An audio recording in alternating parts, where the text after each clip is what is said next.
উত্তরপ্রদেশের মুখ্যমন্ত্রী যোগী আদিত্যনাথ আমাদের এই রাজ্যের মাননীয় মুখ্যমন্ত্রী মমতা বন্দ্যোপাধ্যায়কে প্রশ্ন করেছেন। কি প্রশ্ন করেছেন?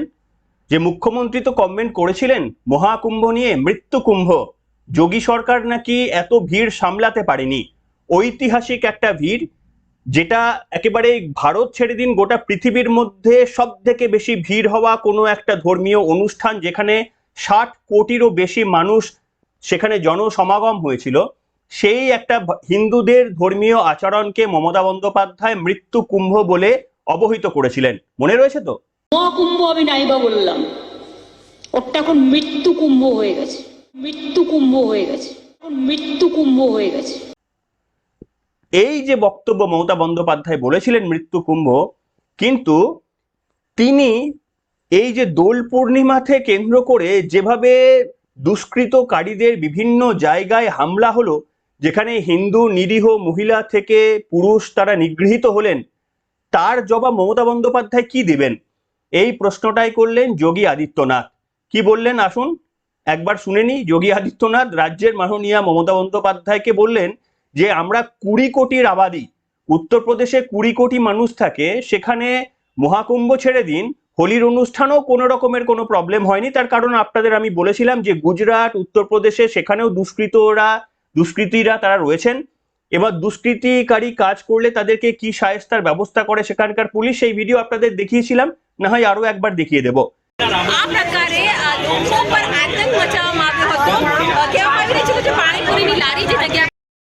কিন্তু আমাদের এই রাজ্যের তৃণমূল কংগ্রেস বড় বড় কথা বলেন বটে, কিন্তু সামান্য একটা দোল পূর্ণিমার মতো ঘটনা, সেইটাকে পর্যন্ত সামাল দেওয়ার তাদের ক্ষমতা নেই। কারণটা খুবই স্পষ্ট, কিন্তু এই প্রশ্নটা যেটা যোগী আদিত্যনাথ করলেন, তার উত্তরে মমতা বন্দ্যোপাধ্যায়কে নীরবই থাকতে হবে। কেন? তার উত্তর দেওয়ার কিছুই নেই। শুনুন কি বলেছিলেন যোগী আদিত্যনাথ। वेस्ट बंगाल में यूपी 25 करोड़ की आबादी, 25 करोड़ की आबादी में होली सकुशल संपन्न हुआ, लेकिन वेस्ट बंगाल में कई जगह उपद्रव हुए होली के दिन, और होली के दिन उस उपद्रव को न संभाल पाने वाले लोग प्रयागराज के महाकुंभ को मृत्यु कुंभ कहते थे, लेकिन हम लोगों ने कहा है मृत्यु नहीं तो मृत्युंजय महाकुंभ है। শুনলেন বন্ধুরা, এর তো কোনো উত্তর জবাব দিতে পারবেন মমতা বন্দ্যোপাধ্যায়? মৃত্যু কুম্ভ তো তিনি বলেই দিয়েছিলেন। তাহলে এই ধরনের ঘটনাকে কি বলা যাবে, যেখানে একটা দোলের মতো সংস্কৃতি, সরস্বতী পুজোর মতো একটা সংস্কৃতি, মানে একেবারে জন্ম লগ্ন থেকে চলে আসছে, সেই ঘটনাগুলো পর্যন্ত সামাল দিতে পারেন না যে রাজ্যের মাননীয় মুখ্যমন্ত্রী, তার মুখে কি একটা 60 কোটি মানুষের সমাগমের একটি অনুষ্ঠানে কোনো দুর্ঘটনা নিয়ে কোনো বক্তব্য কি শোভা পায়? এই প্রশ্নটাই করলেন যোগী আদিত্যনাথ। আর যারা মমতা বন্দ্যোপাধ্যায়ের ফ্যান ফলোয়ার্সরা রয়েছেন, তারা এর উত্তর চাইলে আপনারা নিজের মতো করে অবশ্যই দিতে পারেন। দেখুন, আপনাদের আমি এটাই আজকে দেখাবো যে গতকাল মানে একটা ভিডিও আপনাদের সামনে এনেছিলাম, যেখানে আমি দেখিয়েছিলাম এই দোলের উৎসবে পশ্চিমবঙ্গের আনাচে কানাচে বিভিন্ন জায়গায় কিভাবে হিন্দুদের ওপর অত্যাচার হয়েছে, দুষ্কৃতীরা, সংখ্যালঘু আশ্রিত দুষ্কৃতীরা কিভাবে অত্যাচার করেছে, তার বিভিন্ন ভিডিও ফুটেজ আপনাদের সামনে দেখিয়েছিলাম। উদাহরণ হিসাবে আরো একবার আমি ছোট্ট অংশটা মনে করিয়ে দেব, তারপরে কি ঘটনা ঘটেছে সেটা বলবো, সেটা অত্যন্ত গুরুত্বপূর্ণ। কিন্তু তার আগে এই ভিডিওটা দেখিয়েছিলাম গত পর্বে, আশা করি আপনাদের মনে রয়েছে। ছোট্ট ক্লিপিং একটু দেখুন। এই দিকটা পুরো ফ্র্যাকচার হয়ে গেছে। আল্লাহ না না, জয় বাংলা, এটা ইউপি নয়, বলছে এটা ইউপি নয়, বলছে এখানে আল্লাহু আকবার জয় বাংলা, মানে জয় বাংলা করে কি যাকে খুশি কেটে দেওয়া যাবে নাকি এখানে? আজকে এখানে হচ্ছে, কালকে টাউনের ভিতর হবে, পরশুদিন মানিকতলাতে তো যাওয়া যাবে না। আপনারা প্রশাসনের কাছে কি চাইছেন? প্রশাসন তো দাঁড়িয়ে আছে। কি চাইছেন, কি দাবি করছেন? প্রশাসন কোনো কাজের নয় দাদা। এবার যা মনে হচ্ছে দেখে সবাইকে নিজের পরিবারের দায়িত্ব নিজের হাতে নিতে হবে, তাতে যদি জেল হয় হবে। বলছি আপনাদের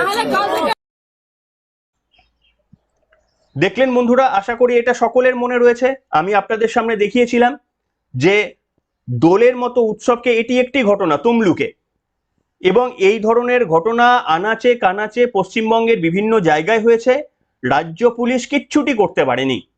কিভাবে করবে? তাদের কাছে লাইসেন্স তো কেড়ে নেওয়া হয়েছে। যদি দুষ্কৃতীদের দুষ্কৃতকারী হিসাবে চিহ্নিত করার পারমিশন দিত আমাদের এই রাজ্য সরকার ধর্মের ভেদাভেদ ভুলে, তাহলে এই যে বেল ট্রিটমেন্ট যেটা গুজরাটে হয়, যেটা উত্তরপ্রদেশে হয়, সেই বেল ট্রিটমেন্টটা পশ্চিমবঙ্গে 1-2 বছর করলেই এই সমস্ত দুষ্কৃতীরা একেবারে সিধা হয়ে যাবে।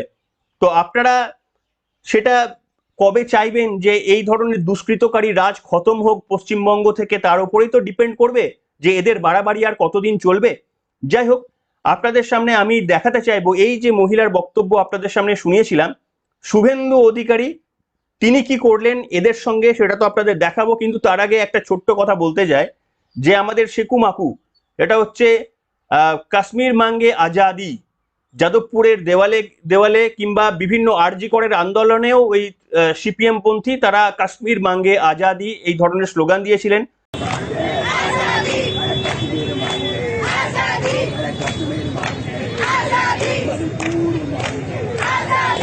শুভেন্দু অধিকারী বলেছিলেন যে বিধানসভা থেকে 2026-এ জেতার পর মুসলিম বিধায়কদের একেবারেই চ্যাংদোল্লা করে বাইরে পাঠিয়ে দেবেন, বাইরে বার করে দেবেন। এই বক্তব্যের পর তৃণমূল কংগ্রেসের কোনো নেতৃত্ব পুলিশে কমপ্লেন করেননি, কমপ্লেন করেছে কংগ্রেস, তাদের বড় গায়ে লেগে গেছে। সেই কারণেই আপনাদের সামনে বললাম যে এই ঘটনা, এই যে দোল পূর্ণিমার এই যে ঘটনা, সেই ঘটনাকে তো কোনোদিন দেখবেন না যে এই যে দুষ্কৃত বাহিনীর যে তাণ্ডব দেখলাম আমরা, তার নিন্দা করতে কি কোনোদিন দেখবেন সিপিএম এবং কংগ্রেসকে? তাহলে কোন কারণে এদের ভোট দেবেন, কোন তত্ত্বে এদের ভোট দেবেন?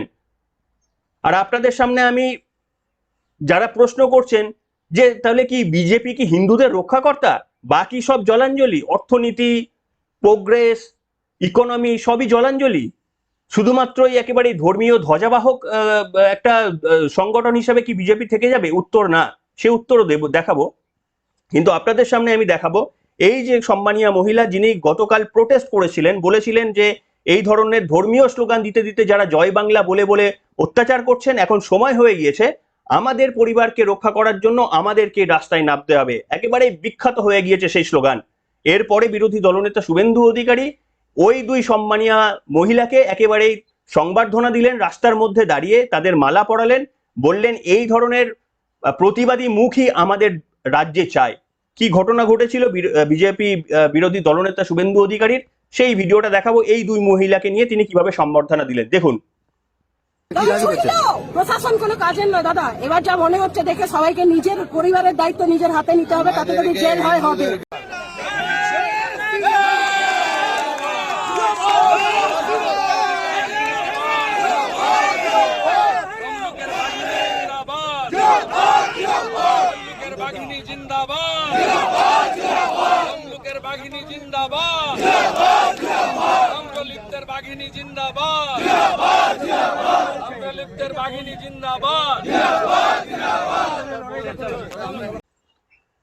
দেখলেন বন্ধুরা, একবার সিপিএম এর বন্ধুরা আর কংগ্রেসের বন্ধুরা সম্বর্ধনা দেবেন নাকি এই মহিলা দুটিকে, যারা একেবারেই পরিষ্কারভাবে বলতে পেরেছিলেন যে পুলিশি নিষ্ক্রিয়তার অভিযোগ তুলে যে এবার থেকে বোধহয় আমাদের পরিবারকে বাঁচাতে আমাদেরই পথে নামতে হবে, দরকার হলে তার জন্য অ্যারেস্টও হতে পারি, কিন্তু আমাদের পরিবারকে বাঁচাতে আমাদেরই রাস্তায় নামতে হবে, কারণ প্রশাসন কিচ্ছু করবে না।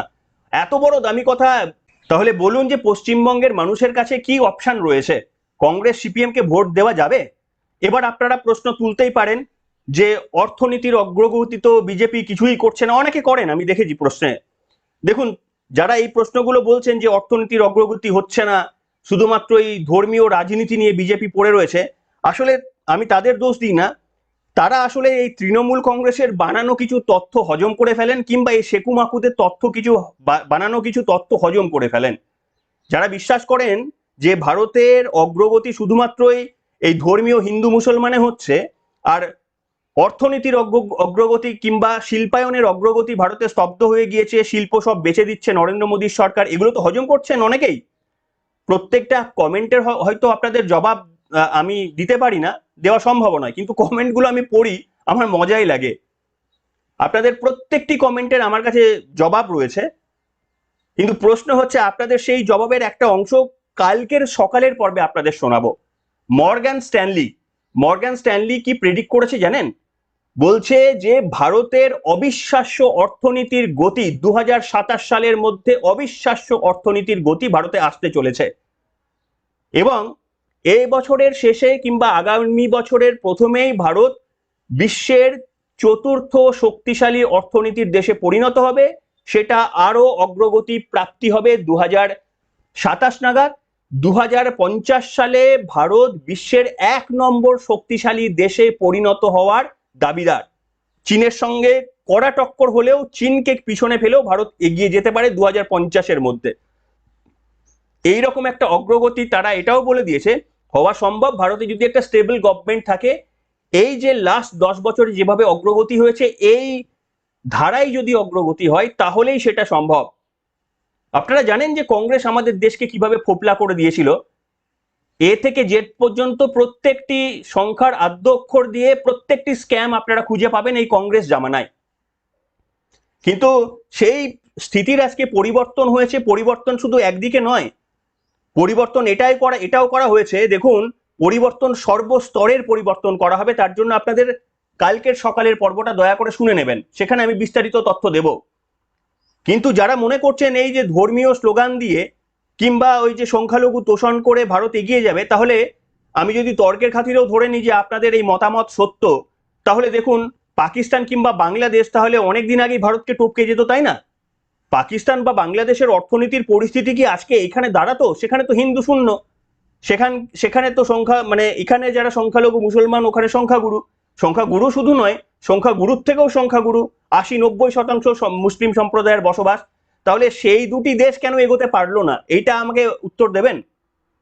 তাদের তো আটকে দেওয়ার মতো ক্ষমতা ওখানকার পাকিস্তানের 3% হিন্দু আর বাংলাদেশের 7% হিন্দু।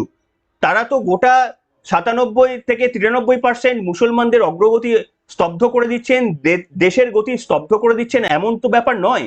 তাহলে সেখানেও তো অগ্রগতি হতে পারতো। আসলে এটাই হচ্ছে ব্যাপার, যে ধর্মীয় অন্ধতা আপনি কোন জায়গায় নিয়ে যাচ্ছেন।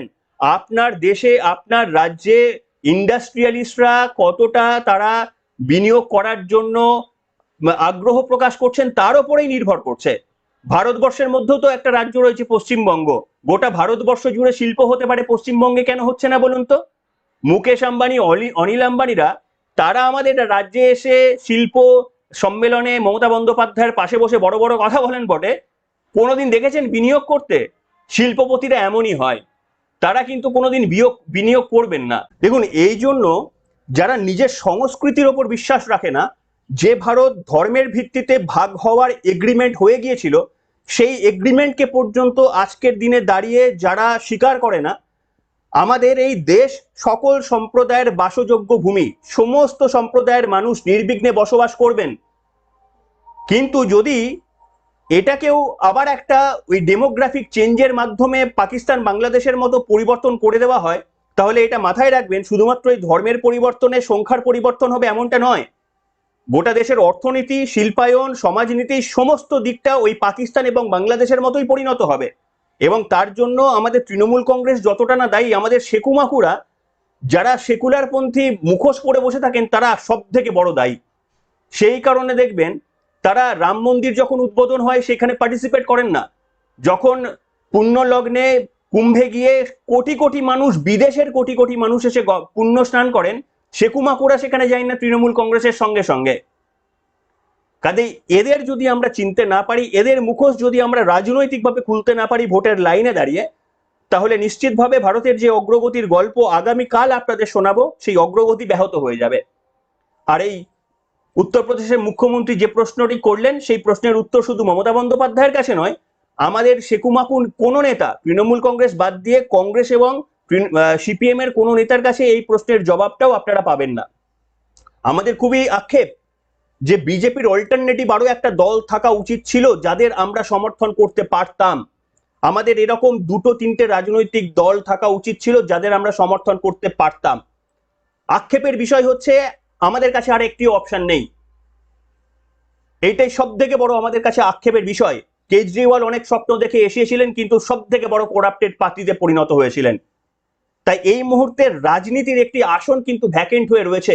আমরা চাই বিজেপির পাশাপাশি আরো একটা রাজনৈতিক দল, যে গতিতে বিজেপি দেশকে এগিয়ে নিয়ে যাচ্ছে তার থেকে ডবল গতিতে এগিয়ে নিয়ে যাওয়ার মতো কোনো দল।